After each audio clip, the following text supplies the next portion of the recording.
फिर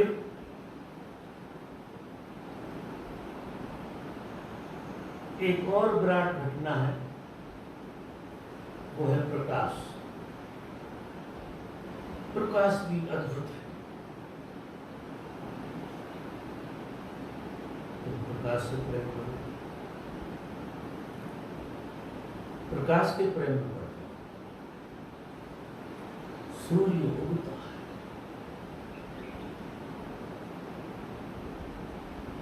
क्या अद्भुत घटना घटती है। सूर्य के उदय होने से सारी प्रकृति जागृत हुई। अब ऐसी घटना को तुम्हारा प्रेम नहीं देता। तुम्हारा प्रेम ऐसी घटना को घटना चाहिए। ये घटना इतनी प्रेमपूर्ण है, इतनी प्रेमपूर्ण है कि इसके लिए दीवाना हुआ जा सकता है। अद्भुत घटना, अद्भुत रहस्य। लेकिन हमें ऐसा लगता है सूर्य तो नहीं उग गया, लेकिन सूर्य उगा था तुम्हारे लिए। प्रत्येक दिन का सूर्य का प्रकाश इसलिए होता है कि तुम्हारे भीतर प्रकाश जग जाए। तुम अगर उस प्रकाश के प्रेम में पड़ जाओ तो तुम विराट हो जाओ। और क्या होगा कि हम जिसके प्रेम में पड़ते हैं वही हो जाते। ये सूत्र याद रखो कि हम जिसके प्रेम में पड़ते हैं वही हो जाते। फिर धीरे धीरे धीरे धीरे और चीजें। लेकिन अगर ये दो चीजें थी, एक प्रकाश और एक आकाश, हमें विराट से शुरू, हम इतने दीवाने हो जाएं आकाश के प्रेम में, तुम आश्चर्य करोगे, तुम्हारे पोर पोर में आकाश घुस जाए। तुम्हारा पोर पोर, तुम्हें ऐसा अनुभव होगा जैसे तुम आकाशी हो। और जब तक चित्त आकाशी नहीं होता तब तक प्रेम पूर्ण नहीं होता, क्योंकि आकाश सबको समाये। आकाश में बुरा और भला, काला और पीला, आकाश कभी मना नहीं करता। सबको अपने आगोश में लिए हुए हैं। पापी भी उसके आगोश में है, पुण्यात्मा भी उसके आगोश में। यानी आकाश की प्रतीति अगर किसी को हो जाए, परमात्मा की प्रतीति तुम्हें सीधी हो नहीं सकती है, क्योंकि परमात्मा आकाश से भी ज्यादा सूक्ष्म, इसलिए उसकी प्रतीति सीधी तुम्हें नहीं हो सकती। लेकिन उसने जो प्रकृति में आयोजन किया है कि तुम अगर आकाश के प्रेम में पड़ जाओ, तुम अगर सूर्य के प्रेम में पड़ जाओ, प्रकाश के प्रेम में पड़ जाओ, तो तुम परमात्मा के बहुत नजदीक हो। परमात्मा यानी सब कुछ। परमात्मा का मतलब ऐसा नहीं है, परमात्मा माने एक एक चीज तक,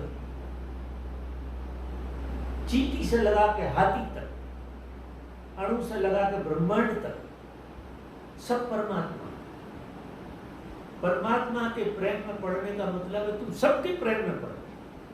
लेकिन सबके प्रेम में पड़ने के लिए तुम्हें आकाश जैसा हृदय चाहिए और प्रकाश जैसी अनुभूति चाहिए। प्रकाश क्या करता है? सबको प्रकाशित कर देता है। अंधे को, लूले को,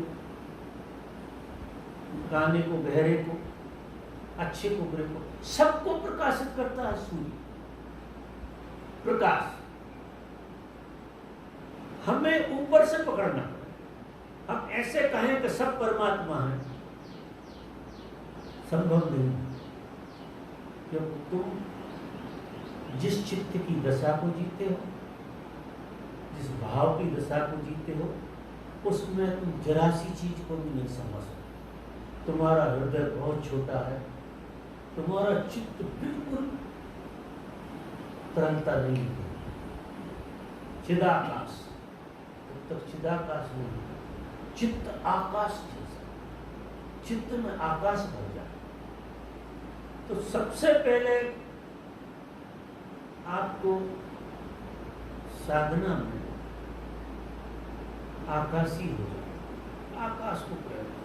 अब आप देखो, नदी पे बैठे, झरने पे बैठे, कहीं और बैठे हो, पेड़ के नीचे बैठे, और आप आकाश के प्रेम में हो, आकाश का स्पर्श आकर नहीं कर रहे हैं।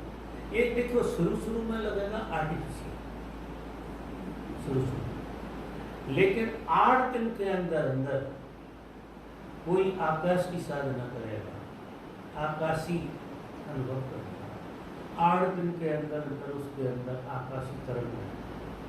आकाश का मतलब यह है कि तुम तरल विरल हो गए, तुम खाली हो गए।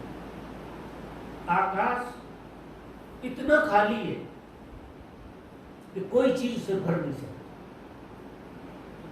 ये पृथ्वी है, हजारों पृथ्वी है, आकाश को भर नहीं सकती।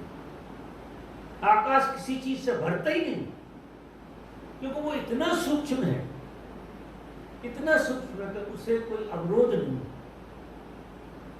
ये दिखाई देता है कि स्टूल से आकाश नहीं दिख रहा, लेकिन ऐसा नहीं, ये तो हमारी आंखों पर होता है। अगर हम कोई दूसरे यंत्र से देखें तो केवल दिखेगी आकाश ही, सब जगह। तो तुम कैसे अवरोध हो सकती?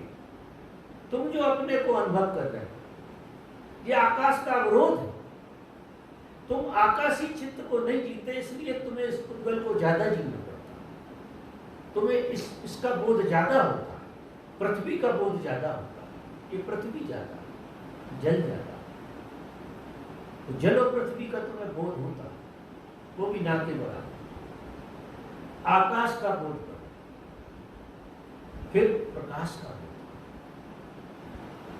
तो 2 चीजों के बोध से भर जाओ, फिर वायु का बोध, फिर जल का बोध करो, और फिर पृथ्वी का बोध, और फिर सब चीजों का बोध। पृथ्वी भी, जब तुम पृथ्वी की तरह हो जाओ, पृथ्वी सबको समाये हुए, सबको धारण किए हुए, इवन समुद्र भी पृथ्वी पर टिका हुआ है, जितने जल के स्रोत हैं सब पृथ्वी पर टिके हुए। पृथ्वी अद्भुत है। तो तुम जब तक तृप्त हो नहीं सकती, क्योंकि तुम बने 5 भूतों से, 5 तत्वों से तुम्हारी रचना रची गई, और उन 5 तत्वों के बीच में एक मन जिसने सब सत्यानाश कर दिया, उसने अपनी एक सत्ता बनाई। तो उसने क्या, काम चलाओ आकाश, काम चलाओ पृथ्वी, काम चलाओ वायु, हम उतनी सांस ले लें जितनी हमें प्राणों को जरूरत। जब तुम वायु के प्रेम में पड़ोगे तो तुम सांस लोगे तो पूरा ब्रह्मांड सांस ले रहा है तुम्हारे साथ, और पूरा ब्रह्मांड सांस निकाला। तुम्हें पता नहीं है, धरती सांस लेती, ये पेड़ पौधे सब सांस लेते, जीवन सांस ले, सांस पे टिका हो। वायु का बड़ा अद्भुत खेल, वायु छोटी मोटी घटना नहीं है। तो तुम जब सांस लो तो पूरा ब्रह्मांड तुम में सांस ले रहा, और सांस बाहर निकल। लेकिन ये भी बाद में आए, जब तक तुम आकाश के प्रेम में नहीं पड़ते, ऊपर से पकड़ो, नीचे से पकड़ोगे तो तुम उलझ जाओ, क्योंकि नीचे की कुछ चीजें तुम जैसी हैं, और जो तुम जैसी हैं उन पर तुम्हें श्रद्धा नहीं हो सकती, उनके प्रेम में तुम नहीं पड़ सकते। कोई स्त्री के प्रेम में पड़ता, कोई पुरुष के प्रेम में, ये तुम जैसी। जिस चीज को अब कोई किसी स्त्री के प्रेम में पड़ता है, या स्त्री पुरुष के प्रेम में, अगर किसी को तुम्हारी जरूरत है तो तुम्हें विराट कैसे हो सकता? और किसी को, तुम्हें किसी की जरूरत है या किसी को तुम्हारी जरूरत है, अब ये दोनों चीजें इतनी छोटी हो गई, इतनी छोटी, जब उसमें समाई है उसका पार्ट है। जब तुम ऊपर से आओगे तो, इधर से जाओगे तो जो बिल्कुल बेहूदी बात है, कोई मतलब नहीं होगा। तुम पहले आकाशी हो, आकाश के प्रेम में पढ़ो, फिर प्रकाश के प्रेम में पढ़ो, फिर वायु के प्रेम में पढ़ो, फिर जल के प्रेम में पढ़ो। तो जब जल के प्रेम में पढ़ोगे तो जल हाथ में लोगे तो पूरे ब्रह्मांड के जल का, क्योंकि ये क्या है कि प्रकाश का अपना एक तत्व है, एसेंस, सार। आकाश का भी सार है, तुम्हें सार पकड़ में नहीं आ, सार जो है तुम्हें पकड़ में नहीं आ, लेकिन जब तुम प्रेम में पढ़ोगे तो उसका सार पकड़ में आएगा, क्योंकि वो तत्व है, जीवंत। ऐसे तुम्हें कहाँ जीवंत दिखता है? आकाश। लेकिन जब तुम उसके प्रेम में पढ़ोगे तो उसका जो तत्व है, उसका जो एसेंस है, उसका जो सार है, तृप्ति, वो देगा तुम। फिर तुम प्रकाश के प्रेम में पढ़ोगे तो प्रकाश का भी एक सार है, एक तत्व है, जब तुम प्रेम में पढ़ोगे तो उसके सार को समझो। ऐसे ही वायु का है, ऐसे ही जल का है। जल का सार जब समझ में आएगा तो जल ऐसा स्वाद है, जल स्वाद का नाम, अद्भुत स्वाद। लेकिन हम जल पीते हैं उस स्वाद को पकड़ने नहीं, प्यास को बुझाने। हम वायु को पीते हैं जीवन को बचाने। हम सूर्य को पीते हैं, सूर्य के प्रेम में होते हैं बीमारियां बचाने। हम आकाश को प्रेम करते हैं कि हम चल फिर पाए। आकाश का बोध नहीं होगा तो तुम चल नहीं सकते। चलने की प्रक्रिया जो घटती है वो आकाशी बोध से है। आकाश में कोई बाधा नहीं, इसलिए तुम चल पाते। अगर आकाश का जरा भी बोध ना हो किसी को तो चल नहीं सकता है, पड़ा रह जाएगा एक तरफ। लेकिन आकाश का बोध तुम्हें गति देता, चलाता। आकाश और प्रकाश दोनों मिलाकर, आकाश स्पेस देता है और प्रकाश गति देता है, फिर वायु सपोर्ट करती है, तो ये सब कुछ हुआ। तो मेरा कहने का मतलब है, अब ये सारी पांचों चीजें मैंने इस तरह की साधना नहीं की है, लेकिन इसके सार को मैंने बांधा। मेरी साधना एक ही रही है कि मुझे सदगुरु से प्रेम, गजब का प्रेम, ऐसा प्रेम कर परमात्मा से, अद्भुत प्रेम। सदगुरु से जब मुझे प्रेम हुआ तो इन पांचों तत्वों को जीना मुझे उनसे आया। ये अब मैं व्याख्या कर रहा हूँ बात, ये मेरी यात्रा में नहीं थी, लेकिन विज्ञान पकड़ में आ गया। लेकिन ऐसा प्रेम कभी कभार नहीं करता है, और अगर ऐसा प्रेम घट जाते हैं पापड़ बेलने की जरूरत नहीं। लेकिन सीधा व्यक्ति से प्रेम करना सबसे कठिन काम, चाहे वो गुरु ही क्यों ना। कारण होता है वो तुम जैसा है, और तुम जैसे आदमी को अगर प्रेम कर सको तो तुम इतने प्रतिभावान हो जिसका कोई हिसाब नहीं, तो वो तुम जैसा, फिर भी तुम्हें पारलौकिक लगता हो। भगवान बिल्कुल साधारण व्यक्ति की तरह जीते थे, उठते बैठते थे, खाते पीते थे, किस्से कहानियां भी चलते थे उनके आजू बाजू। कुछ लोग किस्से कहानियां भी कहते थे, आज ऐसा हो गया, कल ऐसा हो गया। अगर किस्से कहानियों में उलझ जाओ तो आप उलझ गए, बहुत सारी बातें हुआ करती। लेकिन सदगुरु में जो पांचों तत्व का सार, पांचों तत्वों का सार उसको समझाया,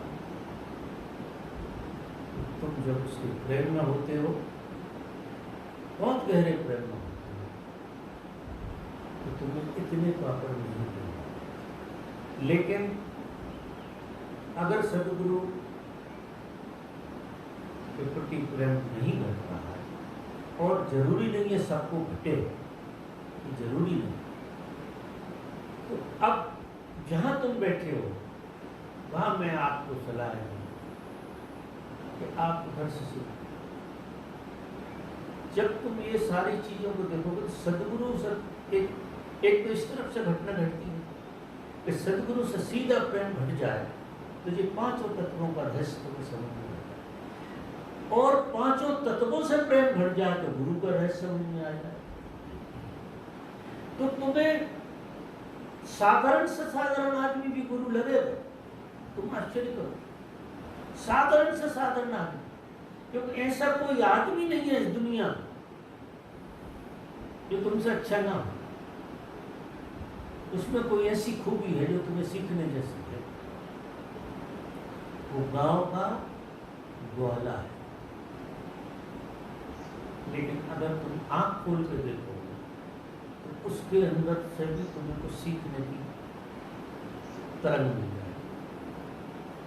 जब तुम आकाशी जीने लगते हो तो तुम्हारी आंख इतनी आकाशी हो जाती तो वो ग्वाला नहीं रह जाता। गुरु तो तुम्हें श्रेष्ठ हो ही जाता है, गुरु भाई भी तुम्हें बहुत श्रेष्ठ हो जाता है, पर गुरु भाई भी नहीं, सारी दुनिया से तुम सीखते हो, पेड़ पौधों से सीखने लगते हो, पशु पक्षियों से सीख, आपने कहानियां सुनी, लोगों ने पशुओं से सीखा, कुत्तों से सीखा, किसी का कुत्ता गुरु हो।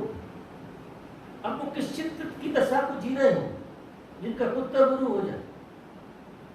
एक कोई हुआ है संत, उसने कहा मेरा गुरुओं की लिस्ट में कुत्ता भी गुरु। चोर से सीखा, उसके घर में आया चोर, उससे सीख लिया उसने। अब वो सीखना कब होता है? जब तुम आकाश के प्रेम में पढ़ते हो, आकाश सबको समाये हो, या तुम सदगुरु के प्रेम में पढ़ गए हो। तो सदगुरु के प्रेम में पढ़ना भी इस बात का, अगर आप सदगुरु के सच में प्रेम में हो तो तुम सबके प्रेम में पढ़ो। ये वो व्यक्ति नहीं है, वो सब कुछ है। अगर तुम परमात्मा के प्रेम में पढ़ गए तो तुम सबके प्रेम में पढ़ो।